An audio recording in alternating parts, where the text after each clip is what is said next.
Welcome to SRJ academy YouTube channel.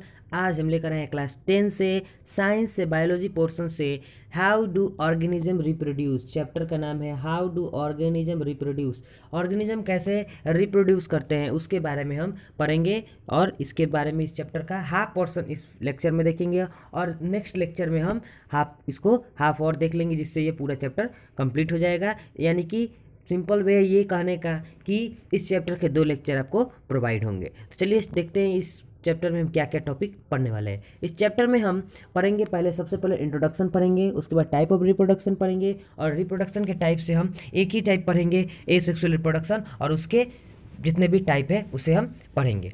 चलिए start करते हैं without wasting any more time. चलिए स्टार्ट करते हैं। देखिए यहाँ कहता है reproduction is the process by which living organism produce new individuals similar to themselves. It ensure continuity of life on earth. Reproduction एक ऐसा प्रोसेस है जिस प्रोसेस से वह सजीव ऑर्गेनिज्म अपनी ही तरह एक इंडिविजुअल को बर्थ करता है। ये इसलिए ताकि पृथ्वी पे कंटिन्यूटली लाइफ चलते रहे। अगर रिप्रोड्यूस ना हो तो वो स्पीसीज इस अर्थ से ख़त्म हो जाएगा, जिससे उस स्पीसीज का नाम निशान इस अर्थ से मिट जाएगा। इसीलिए रिप्रोडक्शन ये continuity of life of earth कहा गया है। Nucleus of the cell contains DNA deoxyribonucleic acid which is the heredity material. DNA आपको हेरिडिटी चैप्टर में पढ़े होंगे। डीएनए जो है वो न्यूक्लियस जो होता है, न्यूक्लियस के सेल में डीएनए होता है जिसका फुल फॉर्म होता है डीऑक्सीराइबोन्यूक्लिक एसिड, जो कि हेरिडिटी मटेरियल होता है हर एक सजीव ऑर्गेनिज्म के अंदर। DNA replicated and form new cells causing variation, so these new cells will be similar but may not be identical to original cell. DNA क्या करता है? DNA रिप्रोडक्शन के समय DNA कॉपी बनाता है और वो कॉपी बनाने के कारण कुछ वेरिएशन आते हैं, जो कि हालांकि वो DNA नया सेल जो बनता है वो सिमिलर होता है, लेकिन एकदम आइडेंटिकल ओरिजिनल सिमिलर नहीं होता है। कुछ वेरिएशन उसमें आ जाते हैं। Variations are useful for the survival of the individual and species over time as well as basic for evolution. Variation एक यूजफुल चीज़ है। वेरिएशन स्पीसीज को, इंडिविजुअल स्पीसीज को अर्थ पे सर्वाइव करने के लिए बहुत ही ज़रूरी है, क्योंकि अर्थ पे सर्वाइव करना है तो वेरिएशन वेरिएशन होने के लिए बहुत ही ज़रूरी है। वेरिएशन होते रहेंगे तो अर्थ पे स्पीसीज सर्वाइव कर पाएंगे और इवोल्यूशन भी होते रहेंगे। नेक्स्ट देखते हैं रिप्रोडक्शन का टाइप देखते हैं। तो रिप्रोडक्शन का टाइप मेनली 2 प्रकार का रिप्रोडक्शन का टाइप होता है। रिप्रोडक्शन का 2 टाइप है, asexual reproduction and sexual reproduction. तो आज हम बस एसेक्सुअल रिप्रोडक्शन के बारे में पढ़ने वाले हैं, लेकिन हम देखते हैं दोनों पार्ट के टाइप को। तो एसेक्सुअल रिप्रोडक्शन के टाइप में आते हैं फिजन पहला, दूसरा आता है फ्रेगमेंटेशन, उसके बाद आता है रीजेनरेशन, उसके बाद आता है बडिंग, उसके बाद वेजिटेटिव प्रोपगेशन भी आता है और स्पोर फॉर्मेशन। इतने चीज़ों को आज हम इस लेक्चर में पढ़ने वाले हैं। सेक्सुअल रिप्रोडक्शन में आता है इन फ्लावरिंग प्लांट्स और इन ह्यूमंस, यानी कि बेसिकली इसका कोई टाइप है नहीं, बस ये इसमें 2 पार्ट में हम पढ़ते हैं। सेक्सुअल रिप्रोडक्शन का कोई भी पार्ट नहीं होता है, लेकिन ये सेक्सुअल रिप्रोडक्शन का टाइप होता है जिसमें ये fission, fragmentation, regeneration, budding, vegetative propagation और स्पोर फॉर्मेशन आते हैं। तो चलिए स्टार्ट करते हैं। देखते हैं सबसे पहले फिजन, यानी कि पहला एसेक्सुअल रिप्रोडक्शन का टाइप। फिजन क्या होता है? In this the parent cell divides into 2 daughter cell. इसमें पेरेंट सेल डिवाइड हो जाता है 2 डॉटर सेल में, यानी कि बेसिकली कहने का मतलब ये, जो इसमें सेल होता है वो 2 डिवाइड हो जाता है, 2 भाग में डिवाइड हो जाता है। इसमें आते हैं, इसका 2 टाइप होता है, एक बाइनरी फिजन होता है और इसका मल्टीपल फिजन होता है। तो इसमें मल्टीपल फिजन, हम बाइनरी फिजन देखते हैं। बाइनरी फिजन क्या होता है? बाइनरी फिजन कहता है when the fission result in 2 daughter cell is called binary fission. जब सेल डिवीजन होगा तो उसमें 2 डॉटर सेल ही बनेंगे तो उसको बाइनरी फिजन कहते हैं। एग्जाम्पल में आपको मिलता है अमीबा में, पैरामीशियम में और लेशमेनिया में। लेशमेनिया भी एक प्रकार का क्या है? ऑर्गेनिज्म है जिसमें आपको बाइनरी फिजन मिलता है, और पैरामीशियम और अमीबा भी मिलता है। जैसे कि यहाँ पे आपको पिक्चर दिख रहा होगा, ये अमीबा का पिक्चर है, ये अमीबा का रिप्रोडक्शन पिक्चर आपको यहाँ पे दिख रहा है। जैसे कि इसमें फर्स्ट में क्या हुआ है, फर्स्ट में आपको दिख रहा होगा कि ये पेरेंट सेल है, फर्स्ट में पेरेंट सेल है, और नेक्स्ट में क्या हुआ है, उसका सेल डिवीजन हुआ है, सेल डिवीजन हो रहा है, सेल इलोंगेशन हुआ है।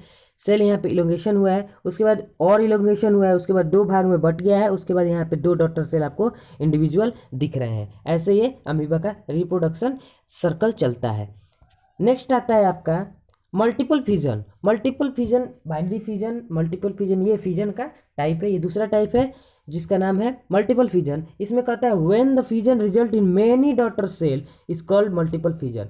यहाँ बाइनरी फिजन में ओनली 2 डॉटर सेल बन रहे थे, यहाँ पे मल्टीपल डॉटर सेल बनते हैं, मेनी डॉटर सेल बनते हैं, उसे हम कहते हैं मल्टीपल फिजन, उसे कहते हैं मल्टीपल फिजन। इसका एग्जाम्पल होता है प्लाज्मोडियम। प्लाज्मोडियम इसका एग्जाम्पल होता है, जैसे कि यहाँ पे आपको इस पिक्चर में, यहाँ पे इस डायग्राम में आपको दिख रहा होगा क्या कि यहाँ पे न्यूक्लियस है, इसमें से साइटोप्लाज्म है, और यहाँ पे आपको मेनी क्या दिख रहे होंगे, मेनी यहाँ पे सेल डिवीजन होते हुए दिख रहे होंगे, जो डॉटर सेल यहाँ पे बन रहे हैं, और यहाँ से देखिए डॉटर सेल रिलीज हो रहे हैं, ये बहुत सारे डॉटर सेल रिलीज हो रहे हैं, ये मल्टीपल फिजन होता है।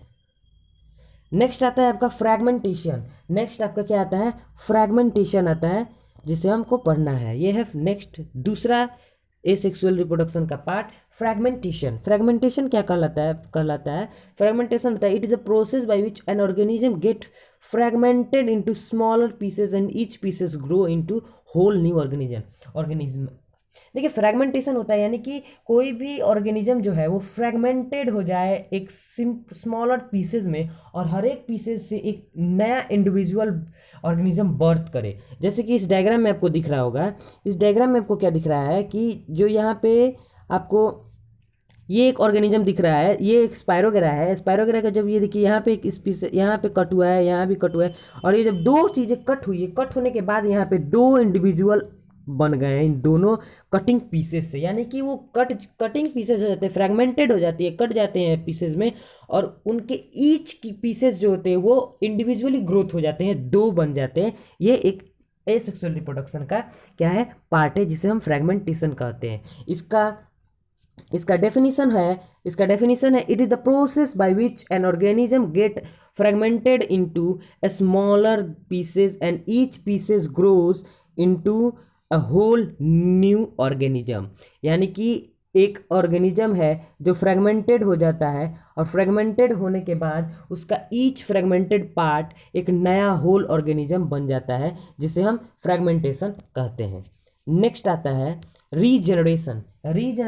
हालांकि ये कोई रिप्रोडक्शन नहीं है, लेकिन हम इसे एसेक्सुअल रिप्रोडक्शन में रहकर पढ़ते हैं। जैसे कि देखिए रीजनरेशन में आता है, रीजनरेशन में in this a few organism may give rise to new organism from their body parts. A few organism, कुछ ऑर्गेनिज्म में क्या होता है, ऑर्गेनिज्म में जब उसको ऑर्गेनिज्म को कट कर दिया जाता है तो इसके भी पार्ट्स जो होते हैं इंडिविजुअली क्या होते हैं, न्यू बर्थ करते हैं इंडिविजुअली। जैसे कि एग्जांपल में आपका हाइड्रा और प्लानेरिया में आता है। जैसे कि यहाँ पे डायग्राम आपको दिया गया है, ये एक प्लानेरिया का डायग्राम है, ये एक प्लानेरिया का डायग्राम है जो आपको यहाँ पे दिख रहा है। इसमें क्या हुआ है, एक प्लानेरिया को 3 पीसेस में कट किया गया है, जिसमें आपको हेड, मिडिल और टेल पार्ट दिख रहा है। तो हेड पार्ट से भी एक न्यू क्या बना है, न्यू इंडिविजुअल बना है, मिडिल पार्ट से भी एक न्यू इंडिविजुअल बन गया है, और टेल पार्ट से भी एक न्यू इंडिविजुअल बन गया है। इसे हम रीजनरेशन कहते हैं। और इसी रीजनरेशन में 2 चीज़ें आपको आती है। रीजनरेशन में आपको 2 चीज़ें एग्जाम्पल में लिख सकते हैं, जैसे कि क्या लिख सकते हैं, लिजार्ड लिख सकते हैं, लिजार्ड स्टेल्स लिख सकते हैं। छिपकली का पूंछ होता है, उसकी भी पूंछ को अगर काट दिया जाए तो वो इंडिविजुअली ग्रोथ करता है। सेकेंड आपको बोलता है स्टारपीस हो सकता है। ये इसका एग्जाम्पल है, ये इसका एग्जाम्पल्स है। चलिए नेक्स्ट पे चलते हैं। नेक्स्ट हमारा आता है बडिंग। बडिंग क्या होता है, बडिंग को हम समझेंगे कि बडिंग क्या होता है। देखिए बडिंग क्या होता है, बडिंग होता है in budding small parts of body of parents organism grow out as bud which then detach and form new organism. देखिए कोई एक ऑर्गेनिज्म है, जिस ऑर्गेनिज्म से एक बर्ड निकलता है, और उस बर्ड निकलने के बाद वो ऑर्गेनिज्म बर्ड वहाँ पे ग्रो करता है। ग्रो करने के बाद आफ्टर ग्रोइंग वो डीअटैच हो जाता है, उससे अलग हो जाता है, और वो भी एक नया इंडिविजुअल फॉर्म कर लेता है। जिसका एग्जाम्पल में आपको आता है हाइड्रा और ईस्ट। हाइड्रा इसमें भी आता है और हाइड्रा रीजनरेशन में भी आता है। तो यहाँ पे हाइड्रा और ईस्ट जो होता है, इसमें इसकी एग्जांपल है, जैसे कि यहाँ पे बर्डिंग इन हाइड्रा दिखाया गया है। तो यहाँ पे क्या हुआ है, देखिए यहाँ पे आपको दिखाई दे रहा होगा कि यहाँ पे बर्ड निकले हैं, और ये बर्ड क्या हो रहा है, इंडिविजुअली बड़ा हो रहा है, और बड़ा होने के बाद यहाँ पे यहाँ से आया बड़ा हुआ है, और इसके बाद यहाँ से DHH हो जाएगा, और ये भी एक नया इंडिविजुअल फॉर्म करेगा। इसे हम क्या कहते हैं, बर्डिंग कहते हैं। और ये हाइड्रा में जो यहाँ पे आपको दिख रहा होगा, इसको हम कहते हैं टेंटिकल्स कहते हैं। जैसे कि हमारे न्यूरॉन में डेंड्राइट होते हैं, वैसे ही ये टेंटिकल्स होते हैं, ये बर्डिंग होता है। चलिए नेक्स्ट देखते हैं। नेक्स्ट आता है हमारा वेजिटेटिव प्रोपगेशन। वेजिटेटिव प्रोपगेशन क्या होता है, इसे हम समझते हैं। देखिए वेजिटेटिव प्रोपगेशन होता है हमारा, वेजिटेटिव प्रोपगेशन क्या होता है, vegetative propagation in the method of reproduction in which plant reproduce by their vegetative part such as roots, stem and leaves। देखिए इसमें क्या होता है, वेजिटेटिव पार्ट से प्लांट रिप्रोड्यूस करते हैं। वेजिटेटिव पार्ट्स कौन कौन से होते हैं, तो इसमें वेजिटेटिव पार्ट आपको प्लांट में होते हैं root, stem and leave. Root, stem and leave क्या होते हैं, वेजिटेटिव पार्ट होते हैं, जिससे वेजिटेटिव प्रोपगेशन में रिप्रोडक्शन होता है। इसके दो टाइप्स हैं। फर्स्ट इसके दो टाइप्स कौन कौन से हैं, natural vegetative propagation and artificial vegetative propagation. यानी कि वेजिटेटिव प्रोपगेशन नेचुरली भी होता है और आर्टिफिशियली भी होता है। चलिए देखते हैं क्या क्या होता है। Naturally vegetative propagation happen through leave in Bryophyllum, stem in turmeric ginger, runners stolon जिसमें ग्रास आता है, रनर स्ट्रॉबेरी आता है, bulbs example only onion, lily etc. ये सब क्या है, नेचुरल वेजिटेटिव प्रोपगेशन। जैसे कि ये लीव से होते हैं, जिसमें ब्रायोफाइलम आता है। ब्रायोफाइलम में लीव से ही क्या होता है, एक इंडिविजुअल पेड़ निकलते हैं, प्लांट निकलते हैं। स्टेम से क्या होता है, टर्मरिक और जिंजर में स्टेम से होते हैं। और स्टोलन एंड रनर्स किस में होते हैं, ग्रास में होते हैं। रनर में, स्ट्रॉबेरी में क्या होते हैं, स्टोलन से होते हैं या रनर से होते हैं। बल्ब किस में होते हैं, ओनियन में बल्ब से होते हैं। लिली में भी बल्ब से क्या होते हैं, इंडिविजुअली यहाँ पे बर्थ होता है, जिसे हम नेचुरल वेजिटेटिव प्रोपगेशन कहते हैं। आर्टिफिशियल वेजिटेटिव प्रोपगेशन क्या होता है, artificial method include cutting, grafting, layering and plant tissue culture. इसमें आर्टिफिशियल में कौन कौन सा ये मेथड आता है, आर्टिफिशियल मेथड आता है cutting, grafting and layering and plant tissue culture, जिसे हम आर्टिफिशियल वेजिटेटिव प्रोपगेशन कहते हैं। जैसे कि इस पिक्चर में, इस डायग्राम में आपको दिख रहा होगा ब्रायोफाइलम है। ब्रायोफाइलम में यहाँ पे लीफ, ब्रायोफाइलम लीफ है। ये क्या है, ये है आपका क्या, ये आपका ब्रायोफाइलम लीफ है। ये आपका ब्रायोफाइलम लीफ है, जिसमें से क्या हो रहा है, यहाँ से बर्ड निकल रहे हैं, यहाँ से बर्ड निकल रहे हैं, यहाँ से बर्ड निकल रहे हैं। एक एक इंडिविजुअल, एक लीफ से इंडिविजुअल क्या होगा, प्लांट निकल आएगा। अब देखिए लास्ट है स्पोर फॉर्मेशन। स्पोर फॉर्मेशन क्या होता है, इसे हम देखते हैं। तो इसका हम देखते हैं, इसका डेफिनेशन क्या है। Spore formation, in spore formation the parent plant produce thousands of microscopic reproductive unit called spores which individually grow in a plant. Spore formation कहता है कि स्पोर फॉर्मेशन एक पेरेंट प्लांट होता है जो thousand of microscopic reproductive unit क्या करता है, फॉर्मेशन होता है उस पर, जिसको हम कहते हैं स्पोर्स। और वो हर एक इंडिविजुअली स्पोर्स क्या होता है, इंडिविजुअली एक प्लांट ग्रो करता है। जैसे कि यहाँ पे आपको पिक्चर में दिख रहा है, पिक्चर में आपको यहाँ पे दिख रहा होगा।